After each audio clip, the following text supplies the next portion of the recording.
Okay, hi everybody. I am Suzanne Westrom, the CEO here for the Prescott Area Association of Realtors, and I'm excited today to bring you some more information about getting involved with a committee at the national level with NAR. And I am very fortunate to be joined right now with or by Kate Lawton, who is the Vice President of Member Experience for NAR. Hi, Kate. Hi, thanks so much for having me. Yeah, thanks so much for joining us. And so if you have any questions, if you are watching live with us, please just comment on the video and we'll make sure to ask those questions of Kate. So Kate knows all things about NAR committees. She is the point of contact, the best person to ask. So we want to make sure that we ask all our questions today. So Kate, can you just tell us a little bit about your role at NAR? Absolutely. So as the Vice President of Member Experience, I oversee programs at NAR that are dedicated to supporting our members' success and professionalism. So that includes our member support team, our core standards, membership policy, professional standards policies, and then also a big piece of my role is overseeing National Association governance programs. So all of our committees, our executive committee, and our board of directors are under my purview as well. Oh, that sounds like a lot. It is. So let's talk about NAR committees. What kind of things do NAR committees even do? NAR committees are crucial to supporting the governance of our association. So we have about 80 committees, advisory boards, and forums that are engaged in a number of different areas. Some of those involving running the business of the association, from professional standards to membership policies to creating our advocacy initiatives and our advocacy agendas, and just supporting NAR in its position in the real estate industry as being the voice for real estate. So let's talk about our members here in Prescott. What if someone, it seems like national sometimes seems so far away or so separate from what we do day to day here. Why is it so important for someone here locally to try to be involved in a committee at NAR? We love for our members to get involved at the national level. It is so crucial for us to, at the national level, have the support and the perspectives of people at the local level and our members at the local level so that we can make sure that we are advocating for the appropriate things at the national level. And then also we're running our association the way that our members want it to be run. So having that local perspective from across the country really is so crucial in ensuring that we're making the best decisions on your behalf. So what are some of those criteria to serve on a committee? So it's going to depend based on the committee. Each committee is going to have its own specific criteria in terms of what sort of experience or knowledge that an individual might need to have. Some of the committees are a little bit broad. And so just being involved in the real estate industry is something that's beneficial, and it may be the only requirement. There are other committees that get into more detailed work where it's helpful if you have experience in a particular area, for instance, advocacy or commercial or global or something like that, that really lends its expertise for that particular committee. But all of the requirements for committees, and I'm going to mention this website a couple of times today. It's committee-app.realtor. So committee-app.realtor is your one-stop shop for information on our committee selection process and our committee application process. And if you go onto that website, there's an area where you can sort committees based on the expertise that's required. So this is a really great way, if you're completely unfamiliar with NAR committees, that you can go in and select your expertise and see the committees that might be a good fit for you. This is really helpful because just looking at the committee structure itself can be very overwhelming, and trying to figure out just based on the name of the committee what might be of interest to you. So this is a great tool to allow you to look at your area of expertise and see what committees at the national level might be a good fit. Yeah, I know when you go in there, there's quite a few committees, so it can seem a little overwhelming if you're brand new to it. But you're right. I think if you go in and search and start to really get into it, and I don't think they're due yet, right? They're not due till May? They're not due until May. May 13th, I believe, is our registration deadline. Yeah, so people have time to go in and read some of those committees and find out more.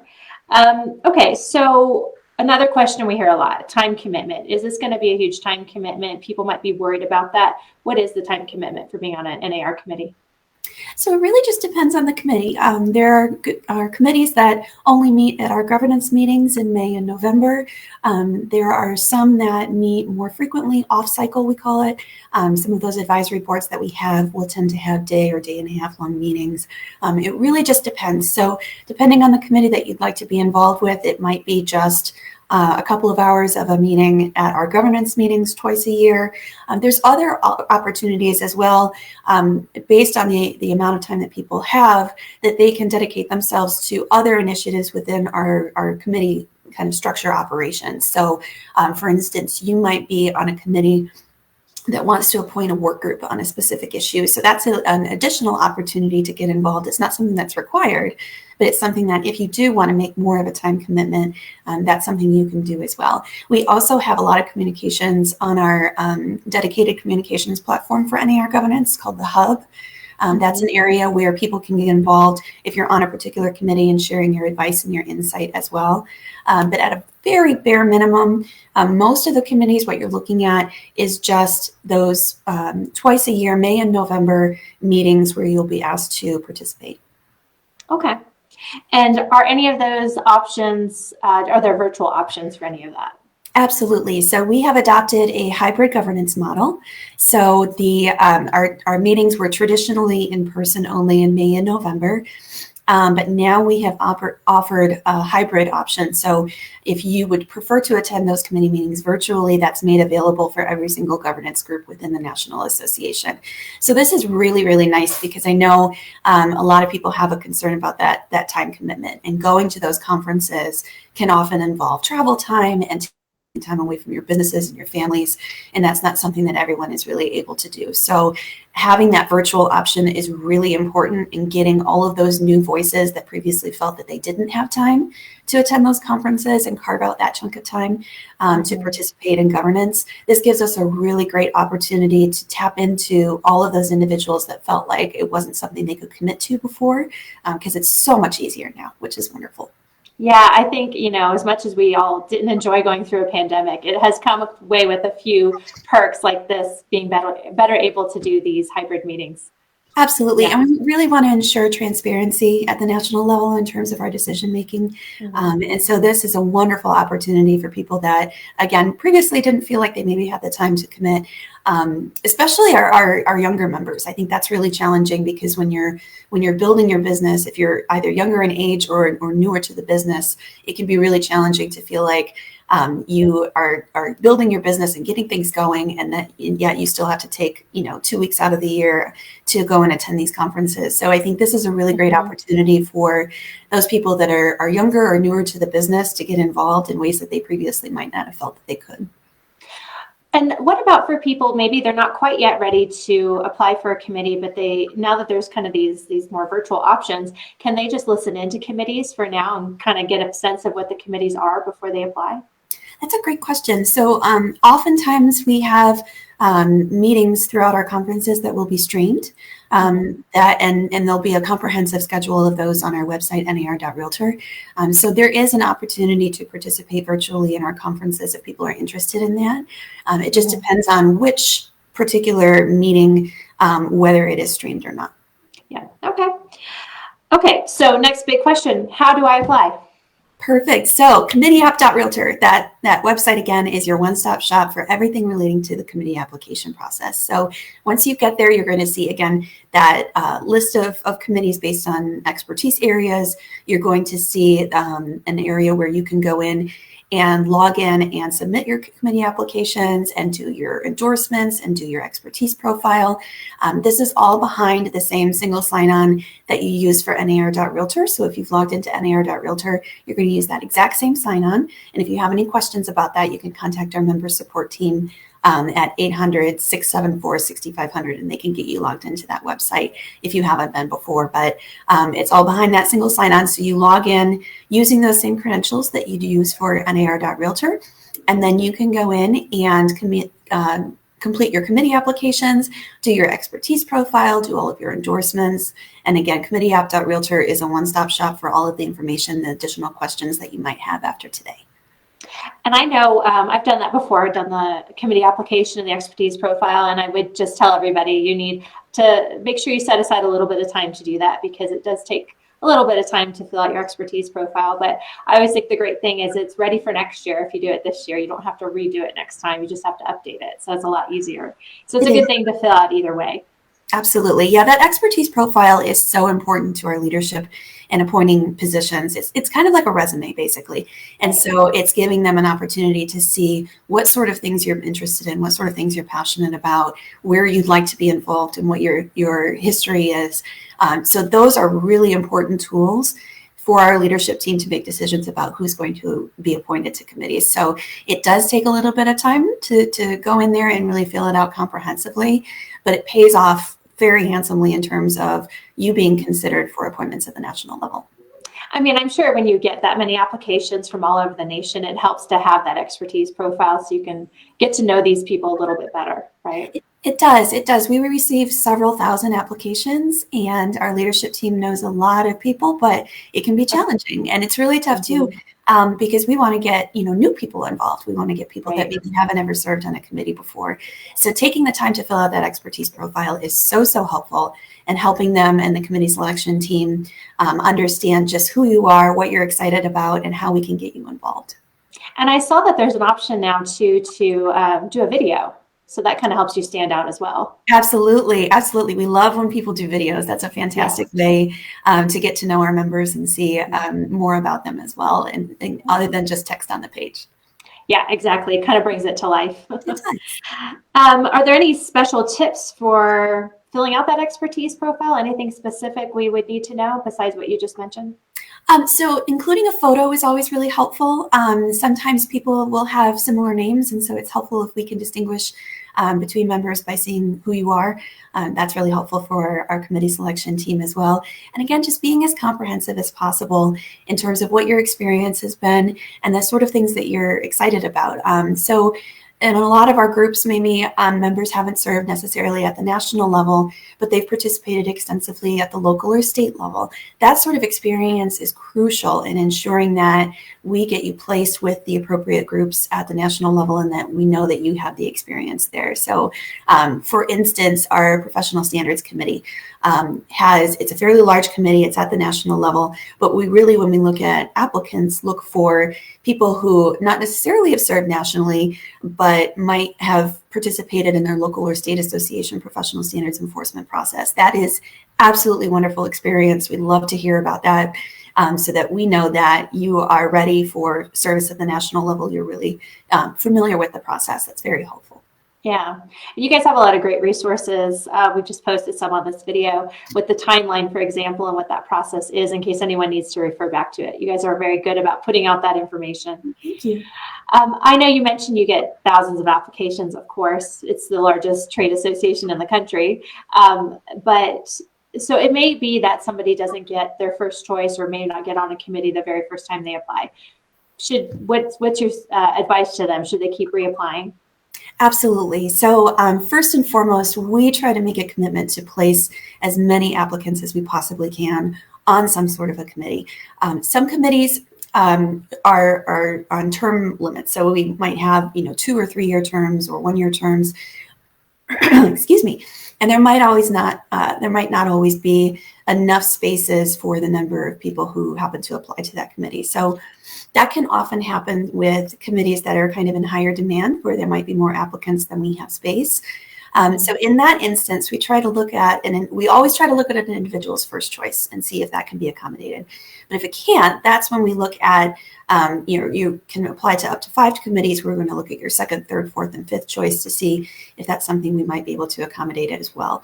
And in the rare instance that we cannot place everyone who has applied for national level committees, we're always going to encourage you to reapply next year and try to put your hat back in the ring. We want your voices. It's just we have a limited number of space. Yeah, understandable. We didn't talk yet about this, but let's talk about endorsements. So I know endorsements are part of the application process. Can you tell us a little bit about what that is? Yes, absolutely. So once you submit a committee application, you have an opportunity to ask for up to 3 endorsements.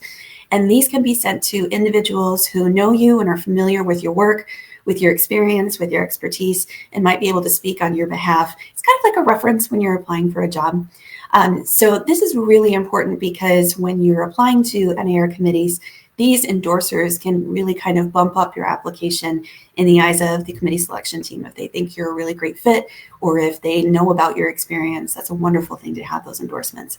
Now, I can tell you that NAR staff and the NAR leadership team are unable to submit endorsements. They're not able to as part of our process. So even if you do know a member of the leadership team and you think that would be really great to have their feedback, unfortunately, they cannot submit endorsements on anyone's behalf. But what I would recommend is that you reach out to people that really know you well, that are excited about you and excited about your business and the experience that you bring to the table, and would be willing to speak on your behalf.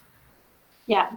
And you can track your endorsements, right? Because I know that you send a link out to them, and then you want to make sure that they actually, I know I've had to chase after some people for their endorsements at the end. So there is a way that you can track when they've actually submitted them, isn't there? Absolutely. In that website, committeeapp.realtor, you can track all of your endorsements and whether they've been submitted. And for your endorsers, they're going to get a unique link that will allow them to log into the system and provide your endorsement.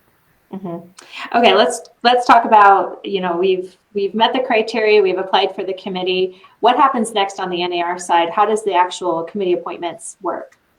Perfect. So once the committee application period closes, then at that point, we start working on the back end team to make those appointments. We get state and institute and societies and councils feedback on those. We work through the committee selection process that usually happens in the summer. The chairs and vice chairs are selected first of all NAR committees, and so we have those appointment notifications go out, and then we work on filling in the rest of the committees based on the committee selection team's feedback. So ideally what we're looking at in terms of members finding out about their appointments is if it's an at-large or a state-appointed appointment, we're looking at approximately September, when we hope for the chair and vice chair notifications will go out earlier since those selections are made first. Yeah. Okay. Since you mentioned chair and vice chair, how does somebody eventually get to one of those positions? Absolutely. So in the committee application process, you're going to have the opportunity to select the type of position you're looking at for a particular committee, whether it be just an at-large member, or if you would like to apply for vice chair of a particular committee. The chairs and vice chairs are charged with leadership of that committee. They are one-year terms, with the rare exception. I think we have one or two where they're a little bit longer. So that's an opportunity for you to really get involved with the leadership of a committee and really guide that group. It's a wonderful opportunity. It does require a little bit longer time commitment. So our communications with our chairs and vice chairs is pretty constant throughout the year in preparing for these meetings. We also have our chairs and vice chairs attend what's called Leadership Camp, which happens in August. So if you want to apply for a leadership position, I would absolutely encourage you to. Just know that the time commitment for those positions is going to be a little bit more than you would see for a regular at-large member. Mm-hmm. Okay. And then what does NAR do to help us kind of stay organized with all these meeting dates and any maybe task force or in-between meeting date things that are going on? What does NAR have that helps us stay organized? Absolutely. The communications platform that I mentioned, the hub, is where all of that takes place. So that platform, you log into it, there's a particular community, we call it, for whatever committee or advisory board or group that you happen to be serving on. That's where all of our communications go out. It's a one-stop shop for everything you need to know. That's where discussion and deliberation can happen. That's where we share the agendas and the meeting minutes and anything you need to know about a committee meeting attendance. And all of that communication is going to come from your committee staff executive, which is the person on the NAR side that is charged with supporting that committee's work. There might be multiple, sometimes there might be multiple NAR staff depending on the group, but you are going to have dedicated staff executive or executives to support you in your work on an NAR committee, and their communications on the hub will help you understand what exactly you need to do and how to attend. Yeah. Okay. And we're kind of going back to the application process. Is there anything specific that can really make you stand out on your application? So having that really robust expertise profile, very, very important. That's where we want to see all of the information that you have on your experience, your expertise, again, what you're passionate about. And again, that's great to reiterate in the committee application. The text fields in that committee application have a max of 300 characters though. So getting into more detail in your expertise profile is always very helpful. But anytime that you can share with us just what your passions are and what you're excited about and why you want to be involved in shaping the future of the real estate industry at the national level, that's a great opportunity to share that with us, because we really want to see people that are excited about this and that really want to get involved and see what we can do to get your voice heard and at the table. Yeah. Okay, as we wrap up, last question. Is there anything else that you can really tell us from this insider perspective about applying for or serving on a committee with NAR? Get that photo in there. That's really helpful. Do that video if you do have a chance. That's really great as well. We love to see those. But just 100%, please throw your hat in the ring. Please get involved. Please know that we really want your voice and your expertise heard. I know that there can feel like a disconnect between your local and state associations and NAR, and so it might feel like there's this barrier to participation, but I assure you, we really, really want to have you involved in shaping the governance of our association and how we move forward. And having your voices is so crucial to making sure that we're making the best decisions on behalf of our association and all of our 1.5 million members. So please, please, please apply. Apply to as many groups as you think that you might be interested in, but just don't be shy. We would love to hear from you and love to get you involved. That sounds great. And I know I would love to see more of our Prescott area members getting involved as well and applying. And if anyone has any questions after this video ends, just reach out and let us know, or we'll get you in touch with Kate. This video will stay on our Facebook page, so you can rewatch it and hopefully get a little bit more information about getting involved with a committee at NAR. So thank you, Kate, so much for joining us and sharing a little bit of your knowledge with us, and hopefully making it a little bit more of a process that seems more accessible and open for our members to get involved. Thank you all so much for having me. And if you do apply, I really look forward to meeting you all soon. Thank you so much. All right. Thank you.